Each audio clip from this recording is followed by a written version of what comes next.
Hello दोस्तों, स्वागत है आपका यूपी स्टडी दोस्त चैनल में। ये हमारा नया चैनल है जिसमें हम लोग दोस्त की तरह एक दूसरे को सपोर्ट करते हुए आगे बढ़ेंगे। आज की इस वीडियो में हम लोग क्लास 12 काव्य का चौथा पाठ कैकेयी का अनुताप पढ़ेंगे। इसके पहले भी वीडियो में हम लोगों ने इस पाठ को पढ़ा है, थोड़ा सा पढ़ा था। आज उसके आगे का पढ़ेंगे क्योंकि एक ही दिन ज़्यादा पढ़ने पे ना समझ में नहीं आता है। तो उस दिन हम लोगों ने कुछ 20-25 लाइन पढ़ी हुई थी। आज उसके आगे का हम लोग पढ़ेंगे। ऊपर जितना भी हम लोगों ने ये जितनी भी ऊपर की लाइन है उसका पूरा हिंदी अनुवाद नोट्स के साथ हम लोगों ने पढ़ा था।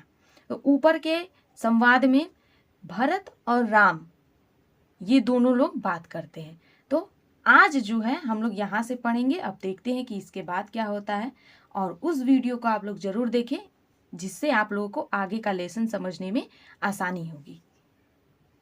उस वीडियो को आप लोग हमारे चैनल के होम पेज पे भी देख सकते हैं या उसका लिंक हम डिस्क्रिप्शन बॉक्स में ऐड कर देंगे।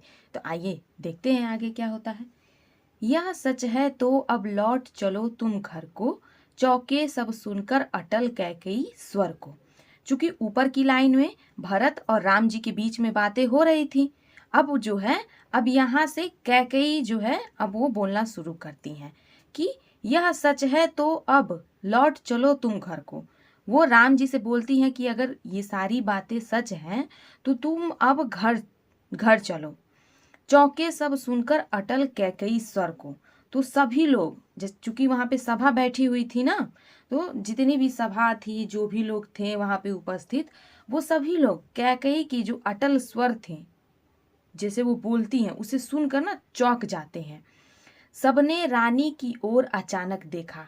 तो वहां जितने भी लोग उपस्थित थे वो सभी लोग अचानक से रानी यानी कैकेयी की तरफ देखने लगे। वैधव्य तुषार वृता यथा विधुलेखा। और वो रानी जो है वो वैधव्य तुषार, वैधव्य मतलब विधवा रूपी, और तुषार वृता मतलब पाले से ढकी हुई, यथा विधुलेखा। और विधुलेखा मतलब जैसे कि चांदनी। ठीक है दोस्तों, वैधव्य का मतलब होता है विधवा, और तुषार वृता यानी कि पाले से ढकी हुई, यथा विधुलेखा, विधुलेखा का मतलब होता है चांदनी। अब यह चांदनी की तुलना किससे की गई है? चूंकि वो विधवा हो चुकी थी तो सफेद साड़ी पहनी थी, तो वही वो बोला गया है कि वो विधवा रूपी पाले से ढकी हुई चांदनी के समान जो है वो लग रही थी। बैठी थी अचल तथापि असंख्य तरंगा।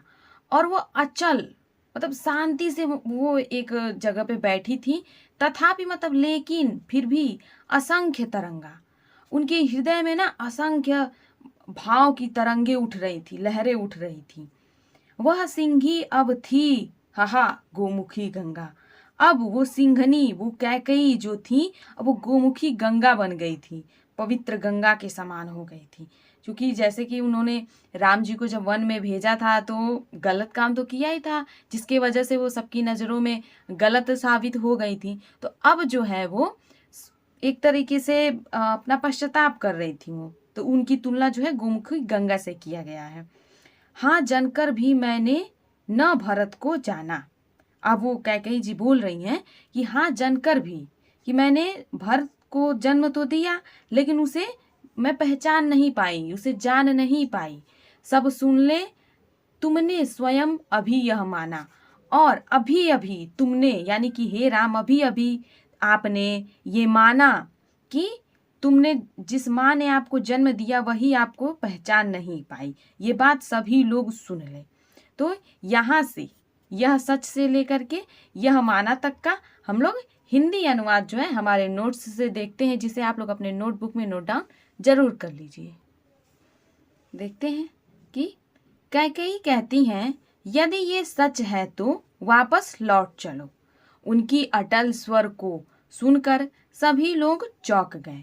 सभी लोग रानी की ओर अचानक देखने लगे कि विधवा रूपी पाले से ढकी हुई जैसे कोई चांदनी हो। वह स्थिर होकर बैठी थी, फिर भी उनके हृदय में असंख्य भाव की तरंगे उठ रहे थे। वह सिंघनी अब गोमुखी गंगा की समान थी। अब वह कहती हैं कि हाँ मैंने भरत को जन्म देकर भी उसे जान न पाई, और ये बात आपने स्वयं अभी यह माना है। ये जो है जो लाइनें अभी हम लोगों ने पढ़ा उसका व्याख्या है। ठीक है, आगे का देखते हैं। अब वो आगे बोलती हैं कि यह सच है तो फिर लौट चलो घर भैया। ये कैकेयी ना बोल रही हैं राम जी से, तो कहती हैं कि जो भी बातें हैं वो सब सच हैं, तो आप जो है अब घर लौट चलो। ठीक, इसके बाद का अब है कि अपराधीन मैं हूँ तात तुम्हारी मैया। वो बोलती हैं कि हाँ मैं अपराधी हूँ, तुम्हारी जो माँ है वो अपराधीन है, इसलिए अब तुम घर लौट चलो, मेरी बात मान जाओ। दुर्बलता का ही चिन्ह विशेष शपथ है। क्योंकि वो कहती हैं कि अपराधीन मैं हूं तात तुम्हारी मैया। कहती है कि ठीक है मैं अपराधीन तो हूं तात, तो फिर भी तुम्हारी मैया तुम्हारी माता हूं। दुर्बलता का ही चिन्ह विशेष शपथ है, और शपथ दुर्बलता का ही एक चिन्ह है, परंतु यदि मैं उकसाई गई भरत से हूँ, सॉरी ये वाली लाइन है, पर अबला जन के लिए कौन सा पथ है, लेकिन हम बलहीन स्त्रियों के लिए और कौन सा मार्ग है। यदि मैं उकसाई गई भरत से हूँ, और फिर वो कहती हैं कि यदि मैं भरत के द्वारा उकसाई गई होती, मतलब वो राम जी को वन में भेजती हैं तो ये बताना चाह रही हैं राम जी से कि मुझे भरत ने नहीं उकसाया था कि आप उन्हें वन में भेज दीजिए तो हमें राजपाट मिल जाएगा। तो अपनी बात जो है वो राम के आगे कह रही हैं कि यदि मैं उकसाई गई भरत से हूँ, यदि मैं भरत के द्वारा आपको वन में भेजने के लिए उकसाई गई हूँ, तो पति समान ही स्वयं पुत्र भी खोऊं। तो मैं जिस प्रकार से अपने पति को खो दी हूं उसी तरह मैं अपने पुत्र को भी खो दूं। ठहरो मत रोको मुझे, कहूं सो सुन लो। और वो कहती हैं कि ठहरो मतलब रुको, मुझे रोको मत, जो मैं कह रही हूं वो सुन लो। पाओ यदि उसमें सार उसे सब चुन लो। और जो भी मैं तुम्हें कह रही हूँ उसमें अगर कोई अच्छी बात आपको मिल जाए हे राम, तो आप उसे चुन लीजिए, जान लीजिए, पहचान लीजिए। ठीक है, तो यहाँ तक के लाइन का हिंदी अनुवाद हम लोग अभी आगे देखेंगे। पहले ये नीचे तक हम लोग पढ़ लेते हैं, फिर सारे लाइनों का हिंदी अनुवाद हम नोट्स से आप लोगों को दिखा देंगे, तो जिसे आप लोग अपने अपने नोट में नोट डाउन कर लीजिएगा। अब इसके आगे का देखते हैं कि वो क्या कहती है राम से। करके पहाड़ सा पाप मौन रह जाऊं। अब वो कह रही हैं कि करके पहाड़ सा पाप, पहाड़ सा पाप यानी इतना बड़ा पाप करके अगर मैं मौन रह जाऊं, चुप रह जाऊं, तो राई भर भी अनुताप न करने पाऊं। राई, राई मतलब होता है सरसों। अब यहाँ सरसों नहीं बोला जाएगा, राई का मतलब थोड़ा सा भी, अनुताप मतलब पश्चाताप में नहीं कर पाऊंगी। इतना बड़ा पाप करके अगर मैं शांत हो जाऊं तो मैं पश्चाताप नहीं कर पाऊंगी। थी सन्नक्षत्र शशि निशा ओस टपकाती, रोती थी नीरव सभा हृदय थपकाती। तो उस समय जो है सन्नक्षत्र यानी कि तारों से भरा हुआ, तारों से भरा हुआ, शशि निशा यानी कि चांदनी वाली रात, ओस टपकाती जो उस समय का माहौल था वो रात्रि का समय था, रात था, और पूरा सब तरफ एकदम वो उजाले वाली रात होती है ना, तारे चंदा सब दिखते हैं, और ओस टपक रही थी। रोती थी नीरव सभा हृदय थपकाती, और वहां पे उपस्थित जितने भी लोग थे वो सभी लोग हृदय को थपकाते हुए, हृदय अपने पकड़ के पीट पीट के रो रहे थे। उल्का सी रानी दिशा दीप्त करती थी, और वो जो रानी है यानी कैकेयी है वो उल्का के समान चमकती हुई एक दिशा को प्रकाशित कर रही थी। दीप्त मतलब प्रकाशित, और उल्का से, उल्का पिंड आप लोगों ने नाम सुना होगा कि पृथ्वी पे उल्का गिरने वाला है, ये है वो, मतलब बड़ा सा एक पिंड जिसे गिरने से कहीं पे वहां पे डैमेज हो सकता है, हानियां हो सकती हैं, तो ये बोला जा रहा है।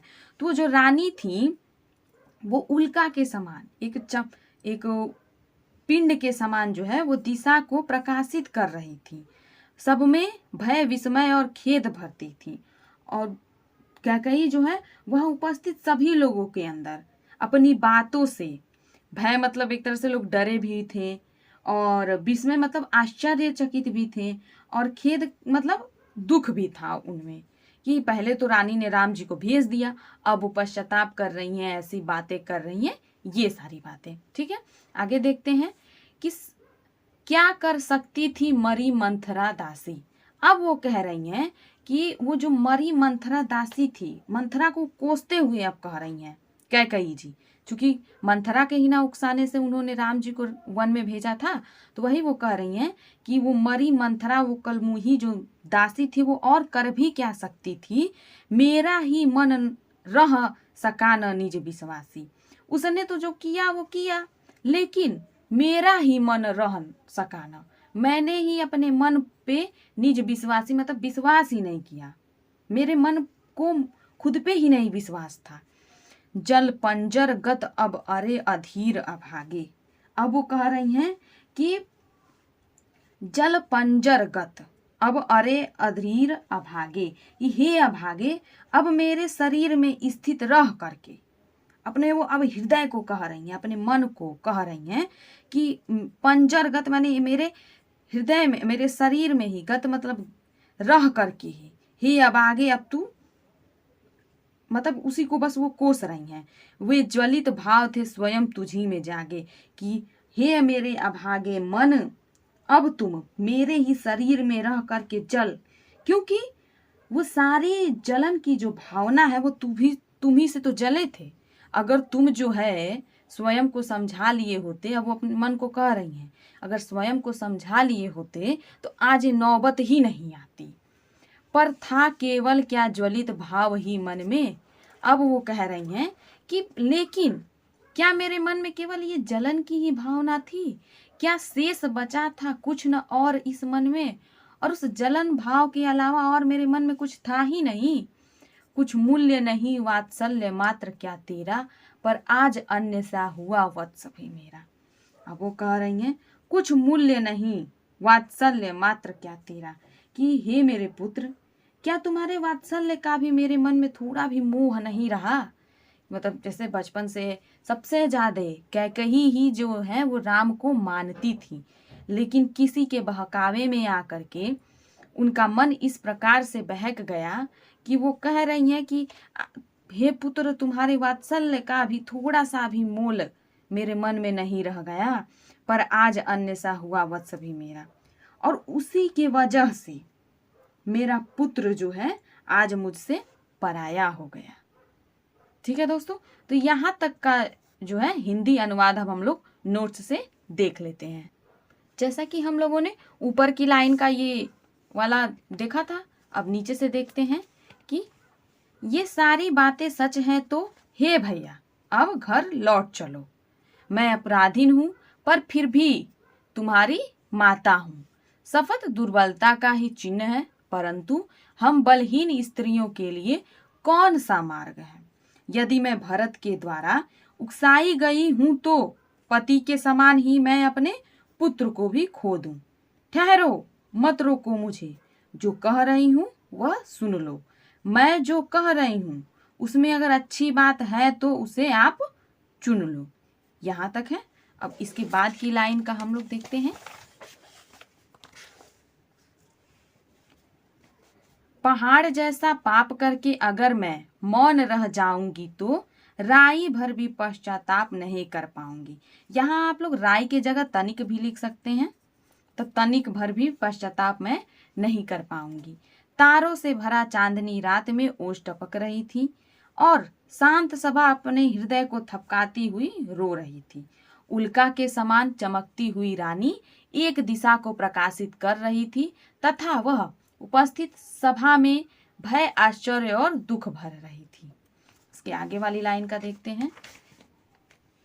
अब कैकेयी मंथरा को कोसते हुए बोलती हैं कि वह मरी मंथरा दासी क्या कर पाती जब मेरा ही मेरे मन पर विश्वास न था।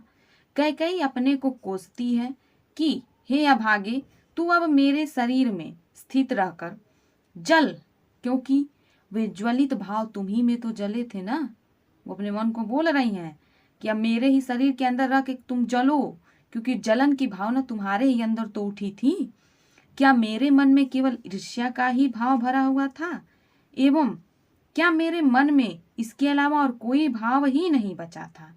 मेरे मन में पुत्र के प्रति वात्सल्य भाव का मोल भी नहीं आया, पर आज वही मेरा पुत्र पराया सा हो गया है। आशा करते हैं दोस्तों आप लोगों को वीडियो अच्छा लगा होगा। इससे आगे का जो है हम लोग इसके बाद वाले वीडियो में पढ़ेंगे। एक ही दिन ज़्यादा पढ़ने से ना ओवरलोड हो जाएगा, समझ में नहीं आएगा, ठीक है ना। थोड़ा थोड़ा करके बिना लोड लिए आराम से एकदम पढ़ते हैं, ठीक है। मिलते हैं नेक्स्ट वीडियो में, बने रहिए यूपी स्टडी दोस्त के साथ। Thank you.